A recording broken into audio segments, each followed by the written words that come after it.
E aí, pessoal, tudo bem? Hoje eu estou com a participação aqui do professor Wallace Corbo, que topou participar com a gente sobre o tema da semana, que vai ser racismo institucional, levando em consideração o caso George Floyd. O professor Wallace é mestre e doutor de Direito da UERJ, espero ter falado certo, professor de Direito Constitucional da FGV, foi pesquisador por um determinado momento em Harvard e trabalha com advocacia no Rio de Janeiro. Tudo bem com o senhor, professor? Tudo ótimo, Luiz, tudo ótimo. Obrigado pelo convite, obrigado por ter pensado em mim. Eu acho que esse é um tema, o tema que a gente vai discutir hoje, né? É um tema super interessante. Fico muito feliz aqui de poder participar desse debate. Eu que agradeço. A gente não consegue chegar a um debate mais aprofundado se a gente não tiver pessoas que realmente têm uma experiência e que são especialistas no assunto para trazer para os nossos jovens um pouco de fundamento para que nosso debate seja mais legal.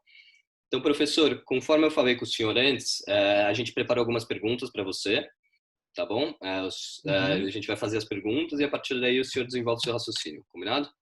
Tá ótimo. Então, as perguntas são as seguintes. O caso George Floyd, ele retrata a realidade brasileira? O caso George Floyd, novamente, o caso norte-americano, ele teria semelhanças com o caso do homem rico, que saiu aquele vídeo deles fazendo insultos aos policiais militares que compareceram à sua casa? E como se justificaria a seletividade nas abordagens policiais? Ok. Então, Luiz, eu acho que para a gente pensar qual é o grande tema aqui por trás dessas três perguntas. O grande tema aqui é a relação da polícia ou do Estado policial, no sentido amplo, do Estado de segurança pública, com a população negra. E para a gente pensar a relação da polícia com a população negra, a gente tem que dar alguns passos atrás, se a gente for comparar Estados Unidos com o Brasil, para entender como que as relações raciais se desenvolvem nos Estados Unidos e no Brasil. Se a gente pegar os Estados Unidos, a guerra civil, ou seja, desde que os Estados Unidos realmente avança na abolição da escravidão, ali na segunda metade, mas no comecinho da segunda metade do século XIX, a gente começa a ver uma realidade social de extrema estratificação racial. O que eu quero dizer com isso? A gente vai chegar no Brasil daqui a pouco, mas o que eu quero dizer é que nos Estados Unidos existe um modelo institucional, ou seja, patrocinado pelo Estado, expresso por meio de leis que dizem exatamente isso, por meio do qual, né, pessoas negras são tratadas diferente de pessoas brancas, diferente de pessoas, eles chamavam de chinesas, né, uma pessoa descendente de chinês nascida nos Estados Unidos até o começo do século XX não era americana, era chinês. E cada uma dessas pessoas tinha o seu próprio estatuto jurídico, né? Os brancos tinham o seu, os negros tinham o seu. O estatuto jurídico aqui não é que tem um código, uma lei específica para o negro, mas cada um se submetia a regras, existia em espaços diferentes, né? A segregação racial nos Estados Unidos ela vai ser convalidada pela Suprema Corte dos Estados Unidos num caso chamado Dred Scott versus Sanford, que é o caso em que a Suprema Corte ela vai dizer que todos são iguais, porque a 13ª emenda acabou com a escravidão e a 14ª emenda criou um princípio da igualdade. Então, a Suprema Corte vai dizer, todos são iguais, mas todos serem iguais não significa que todos têm que viver juntos. Todos vão ser iguais, mas vão viver separados. É o que a gente chama da doutrina dos separados mais iguais, ou do iguais mais separados. Então, por isso que nos filmes a gente vê, né, filme de época, dos anos 30, 40, 50, a gente vai ver que tinha o bebedouro do negro, o bebedouro dos brancos, a escola do negro, a escola dos brancos. E isso existe nos Estados Unidos até 1954, quando a Suprema Corte derruba esse entendimento, mas mesmo a Suprema Corte derrubando esse entendimento, é só nos anos 60, ali em 65, entre 65 e 68, que efetivamente caem as leis de segregação e os Estados Unidos passam a se integrar. Então a gente está falando aqui de 300 anos de história americana, né, de história de segregação racial expressa e institucionalizada por lei. Então, a gente tem que ter isso em mente quando a gente pensa o racismo nos Estados Unidos. Primeiro, ele é um racismo estrutural, porque ele perpassa todos os níveis da vida, a escola é separada, o bebedouro é separado, a rua é separada, a vizinhança é separada, e ele é também institucionalizado. Existem leis que dizem que brancos podem isso, negros podem aquilo. Existia a lei nos Estados Unidos proibindo casamento interracial. Né? Nos Estados Unidos existia previsão expressa, isso até os anos 70. Nos Estados Unidos existia previsão expressa. E aí, como é que você sabe quem é negro e quem não é negro? Você sabe quem é negro e quem não é negro pela regra da gota de sangue. Se você tiver uma gota de sangue, você é negro. Não importa se você tem uma aparência de branco. Tem até um caso, se vocês quiserem jogar no YouTube, algum dia vocês vão ver, tem um caso engraçado de um programa desse de auditório nos Estados Unidos, em que a plateia era predominantemente negra, e vinha uma senhora branca, sentava e aquelas manchetes sensacionalistas. Essa mulher tem um segredo. Então, depois de 1 hora de programa, a senhora branquinha e tal fala, na verdade, eu sou negra. E aí todo mundo ficava assim. E ela falava, não, é que eu sou negra porque minha tataravó era filha de um homem negro com uma mulher branca, mas ela parecia branca e não sei o que. Assim, uma lógica realmente de negritude como uma questão de sangue. Você fica impuro na medida em que você se mistura. E essa visão, ela permanece muito forte nos Estados Unidos até hoje. Então, a gente tem um racismo estrutural, a gente tem um racismo institucional e a gente tem a população negra como uma minoria específica. Né? A gente vê um filme, né? Às vezes a gente perde um pouco a noção por conta do consumo de arte, de material americano, ver filme, ver série, ver não sei o quê, tem sempre, né, alguns negros no filme, a gente pensa, nossa, tem muitos negros nos Estados Unidos. A população negra dos Estados Unidos é de 12% de pessoas, né? 12%.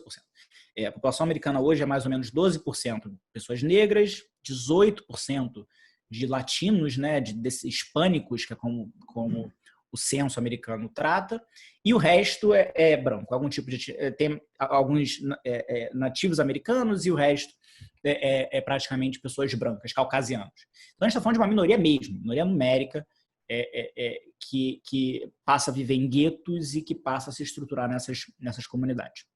Como que os Estados Unidos lidam com a questão dos negros, com o problema dos negros, quando eles libertam os negros? Porque os negros viram um problema quando eles são libertos. Quando eles não são libertos, eles são mão de obra. Quando eles são libertos, o que a gente faz com essas pessoas que não são pessoas, né? Que nem reconhecemos como pessoas, que não queremos dar, para quem não queremos dar direitos? Existe aquele medo do Haiti, né? Aquele medo de uma revolta negra que vai perpassar todas as Américas. Então, como é que a gente faz com esses caras? A lógica americana, e tem um documentário muito bom sobre isso, que é o 13ª Emenda, a lógica americana é uma lógica de neutralização dessas pessoas.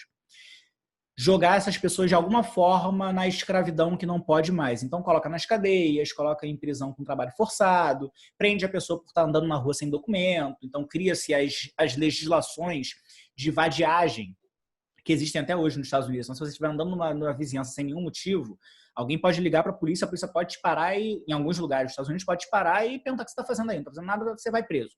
E quem vai preso é principalmente a população negra. Então, existe uma lógica ali de segregação, de neutralização, de colocar essas pessoas no seu devido lugar, longe da maioria, né? Efetivamente uma maioria é branca. Essa realidade, ela é totalmente não, mas ela é substancialmente diferente da realidade brasileira. E aí a gente precisa ter em mente que no Brasil a gente teve mais ou menos entre 1500, né, entre o primeiro negro que foi traficado, né, escravizado para o Brasil e a última pessoa que foi escravizada no Brasil, o Brasil importou mais ou menos 4 milhões importou, né, 4 milhões de pessoas, né, escravizadas, né, foram trazidas para o Brasil forçadamente. 4 milhões. Os Estados Unidos foram 300 mil. Então, a diferença não é pequena. O Brasil foi o país que mais recebeu, recordista, população negra, até pela relação com Portugal. Portugal era o principal país que realizava o tráfico negreiro. Então, a gente tem uma população enorme negra no Brasil, a ponto de que no Brasil do século XVIII ou do final do século XIX, a maior parte da população era negra. Na verdade, não. A maior parte das pessoas brasileiras eram brancas. Todas as pessoas brasileiras eram brancas, porque os negros, eles não eram pessoas, né? Negros escravizados eram coisas, né? Eu tenho aqui, sei lá, esse copo, né? Eu vendo esse copo por R$50. Assim como eu tenho um copo, eu tenho uma pessoa. Hoje em dia, só para a gente comparar, o direito trata animais, cachorro, vaca, essas coisas, como objetos. Para fins jurídicos, né? Se você perder, se o seu cachorro sofreu um acidente, morreu porque alguém passou por cima dele, a indenização que você vai receber é pela perda de um objeto, de uma coisa, não é pela perda sentimental que você sofreu. Você pode até procurar essa perda, mas não é assim que o direito vê. O negro era isso. Se alguém matasse o seu negro, né, você perdeu uma coisa, você deveria ser indenizado para poder comprar outro. Você troca as pessoas como você troca um livro por outro livro, um celular por outro celular. Então a gente tem uma realidade no Brasil de maioria absoluta da população negra, que não era gente, até a abolição da escravidão. O José Murilo de Carvalho, que é um professor de história, tem um livro dele em algum lugar por aqui, é um historiador que ele mostra pra gente que no Brasil, às vésperas da abolição da escravidão, todo mundo tinha um escravo. Todo mundo. Mulher viúva tinha um escravo, até porque ela tinha que ter alguém para trabalhar. Todo mundo tinha um escravo. A escravidão, ela passava por todas as camadas da sociedade brasileira, ao ponto de existirem até, né, escravos que tinham escravos. Não escravos que tinham escravos propriamente dito, mas que existia essa hierarquia em que eu tenho um que trabalha para o outro. Esse era o nível do enraizamento social da escravidão no Brasil. Então, a gente tem uma escravidão que é muito mais forte, ou que é sentida de maneira muito mais forte, do que nos Estados Unidos. Porque nos Estados Unidos, não só eu tenho bem menos escravos, são 300 mil importados, né? Não é ao mesmo tempo, importados ao longo do tempo, eu tenho 300 mil escravos concentrados principalmente nas colônias do sul dos Estados Unidos. Aqui a gente tem 4 milhões espalhados pelo Brasil inteiro. Concentrados, claro, na capital, concentrados nos estados cafeicultores e latifundiários, mas espalhados pelo Brasil inteiro. A mão de obra que existia, né, era escrava. Então, Bahia, Rio de Janeiro, mas também nos outros lugares. Então, a escravidão, ela é constitutiva do nosso modelo social.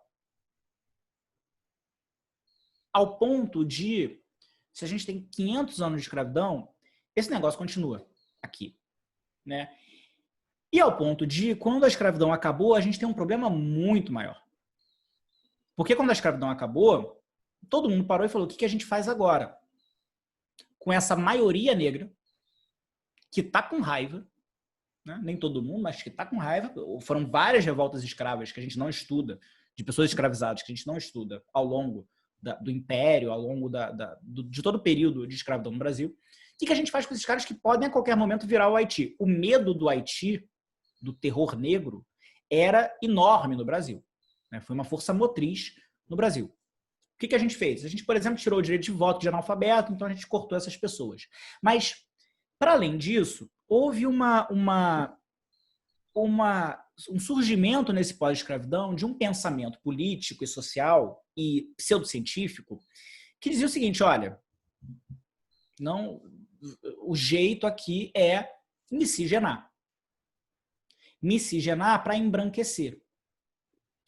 A lógica pós-abolição da escravidão foi uma lógica de destruição da população negra. Como é que essa destruição iria acontecer? Das duas, uma. Ou a gente mata, e houve quem dissesse que tem que matar, porque não vai dar certo, ou a gente se embranquece. E alguns autores falavam, não, o gene negro, eu estou até usando muito do que uma colega historiadora chamada Júlia Passos, ela estudou esse período do Brasil Império, e ela fala, olha, diversos cientistas da época falavam, o gene negro ele é recessivo. Né? Vocês devem lembrar esse negócio de recessivo, que é azão azinho. Perdeu ali, bateu o azão com azinho, você perde o olho azul. O gene negro é recessivo. Já que o gene negro é recessivo, dá 3 gerações que vai ser todo mundo branco. Finalmente, felizmente, vamos estar redentos. Existe um quadro famoso chamado A Redenção de Cã. Vale colocar no Google, é um quadro em que uma mulher negra, preta, retinta, ela está sentada dando graças a Deus, olhando para sua filha, que já tem a pele mais clara, ao lado do marido, que é um homem branco, segurando um bebê, que é um bebê já branco. Então, ela está vendo a redenção dela pelo embranquecimento. E esse era o projeto. O projeto era matar quem desce, embranquecer quem não desce. E com isso surge aquele negócio que a gente estuda na escola e hoje a gente já percebe que era, de fato, um mito, que é o mito da democracia racial. né? Uma série de pensadores, com início lá no Gilberto Freire, começam a propor que no Brasil a gente teve um modelo de escravidão, um modelo de sociedade escravocrata diferente dos Estados Unidos. Porque nos Estados Unidos houve uma separação total social entre os brancos e negros. Existia estupro de mulheres negras? Existia. Existia violência contra pessoas negras? Existia.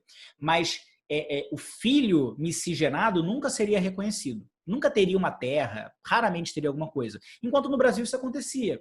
Então, qual foi a leitura romantizada que se deu? Olha, a gente teve uma escravidão que não foi tão dura, não foi tão violenta. Na verdade, nós tivemos a construção de uma nação que se deu solidariamente entre brancos, negros e indígenas. As três raças, né, cantando juntas a favor de um Brasil mais igualitário. O Brasil como a nação do futuro. Essa leitura, ela hoje a gente consegue olhar para trás e falar, essa leitura é uma mentira.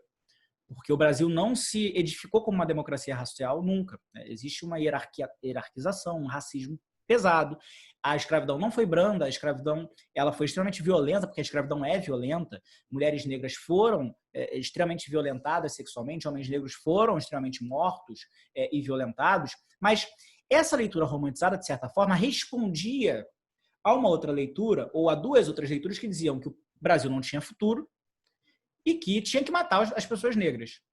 Então, de certa forma, esse mito, que é um mito péssimo, ele é um avanço ao propor que não, calma, o nosso bacana é que a gente é miscigenado. Então, ele nem dizia que nós íamos estar fadados ao fracasso, nem dizia que tinha que matar todo mundo. O problema é que ele interpretava de maneira totalmente equivocada o que aconteceu no Brasil.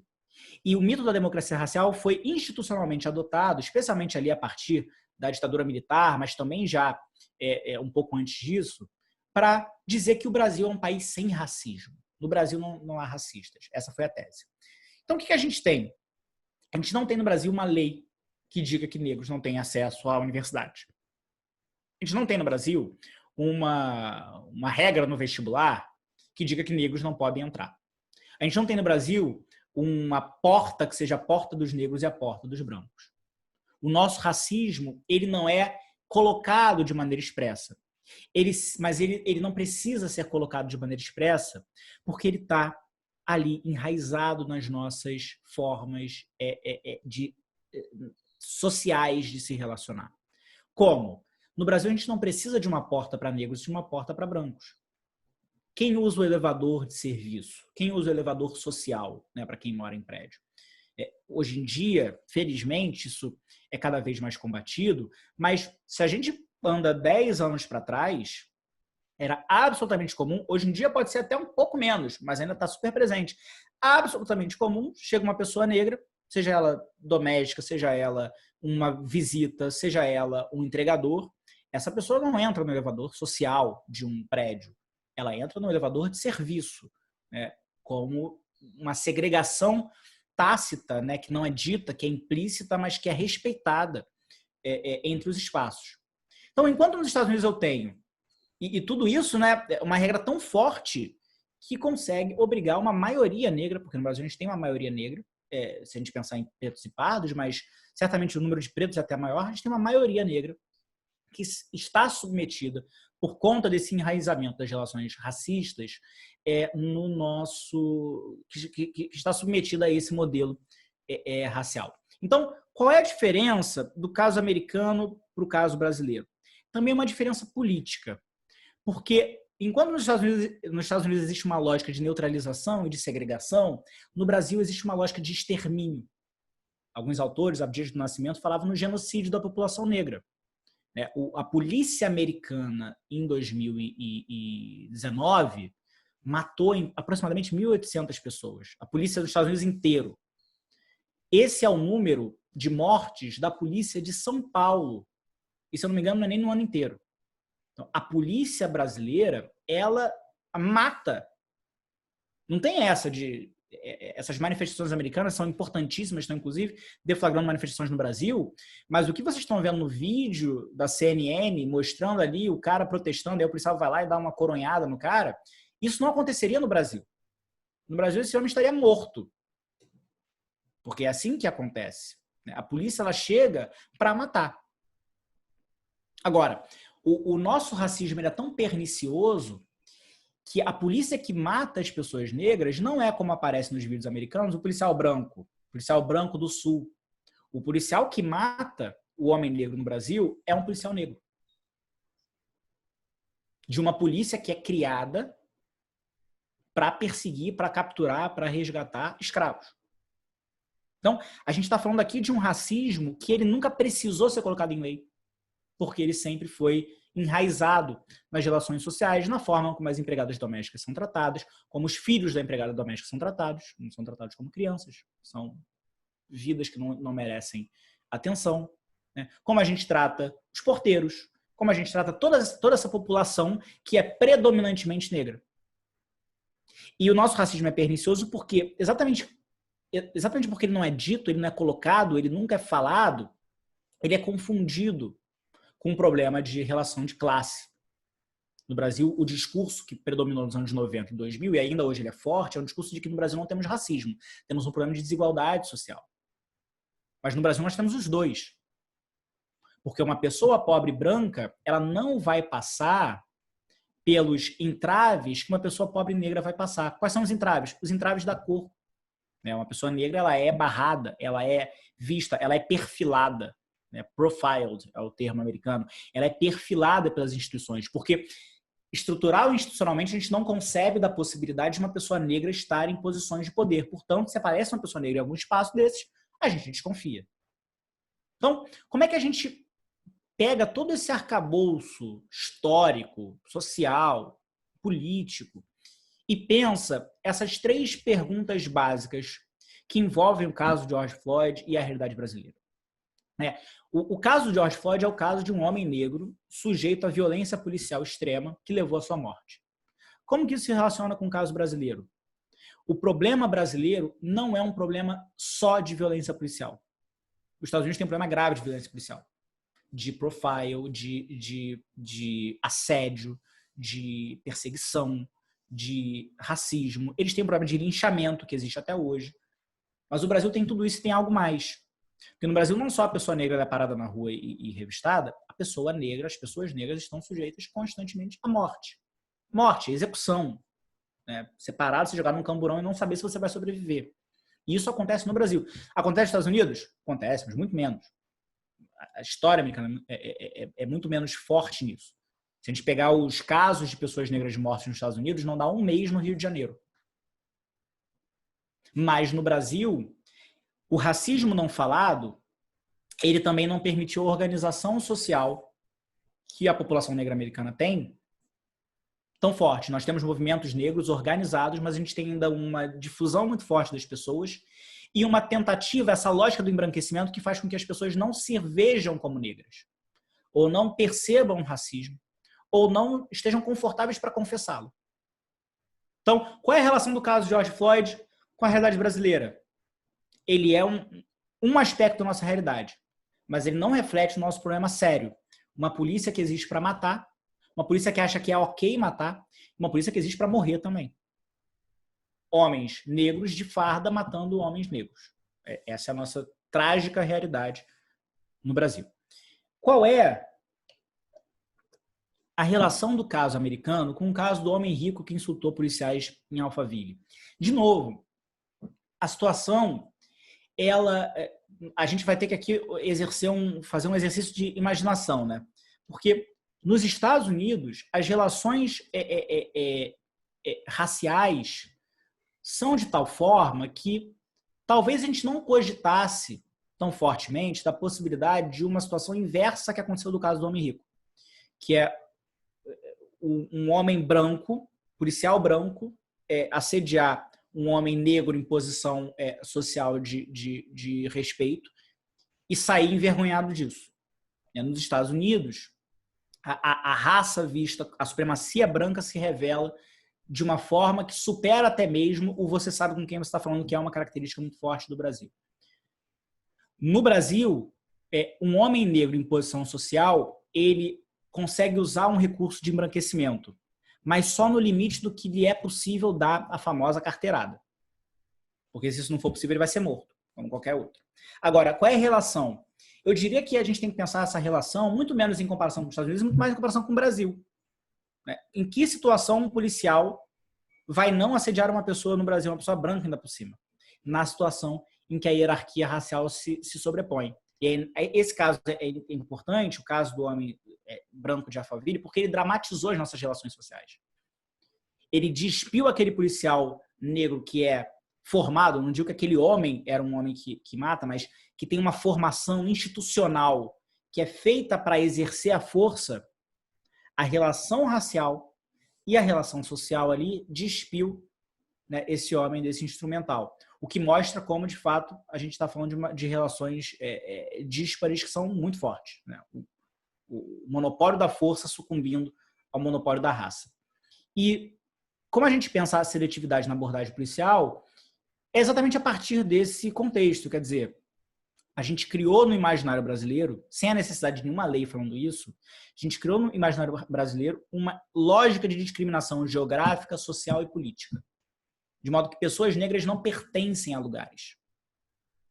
De modo que se você está... Eu sou professor numa instituição de ensino privado, na FGV. Mas se você está em Harvard, por exemplo, e você é uma pessoa negra, depois de muita disputa, luta social nos Estados Unidos, hoje em dia você ser uma pessoa negra em Harvard pode até ser algo que gera algum tipo de preocupação para pessoas supremacistas brancas, mas elas existem, elas estão lá e elas estão lá há algumas gerações. Se você é uma pessoa negra numa instituição de ensino de ponta de qualidade no Brasil e privada, que tem altas mensalidades que são cobradas, você não pertence àquele lugar. Você visivelmente não pertence. Não é que nem você ser gay. Se você é gay, você pode esconder aquele negócio, né? Como a maior parte das pessoas gays escondem. Aquela ideia de sair do armário. Mas não é possível sair do armário, não é possível entrar no armário como uma pessoa negra. A não ser que você seja uma pessoa negra de pele muito clara. Em regra, essa sua condição, a condição negra, ela é vista nos olhos. E como ela é vista nos olhos, e a gente tem enraizado uma leitura racial e racista de que pessoas negras não pertencem, é suficiente. Um homem negro correndo nos jardins, por que esse homem está correndo? Provavelmente esse homem roubou alguém. Um homem negro correndo no Leblon, por que esse homem está correndo? E o que a gente vai ver no dia a dia é que esse racismo ele se introjeta no psique. Não só no psicológico de quem tem a função de perseguir, do segurança do banco que te para no banco, mas na lógica de quem é perseguido. Porque um homem negro no Brasil só vai correr se a mãe estiver morrendo em casa. Tu vai correr no meio da rua se a mãe estiver morrendo. Tirando isso, ele não vai correr. Porque ele sabe que homem negro correndo no Brasil já é perfilado por qualquer pessoa como ladrão. A gente tem os vários casos de linchamento de uma pessoa porque a pessoa correu. E alguém no outro bairro, no outro lugar, foi roubado por alguém que talvez fosse negro. Então, a seletividade ela não é justificada, né? Não existe uma justificativa para a seletividade. Mas ela é explicada por esse racismo que é extremamente enraizado. E como que a gente combate isso? A gente combate isso repensando as instituições. Deixando de pensar o racismo como problema pessoal. Ser apontado como racista ou ser apontado numa atitude racista não pode ser visto como um insulto para uma pessoa que seja branca ou até mesmo uma pessoa que seja negra que reproduza algum pensamento racista. Por quê? Porque numa sociedade que durante 500 anos normalizou a hierarquia de raça, a coisa mais natural é que a gente, por mais que lute contra isso, reproduza esse pensamento.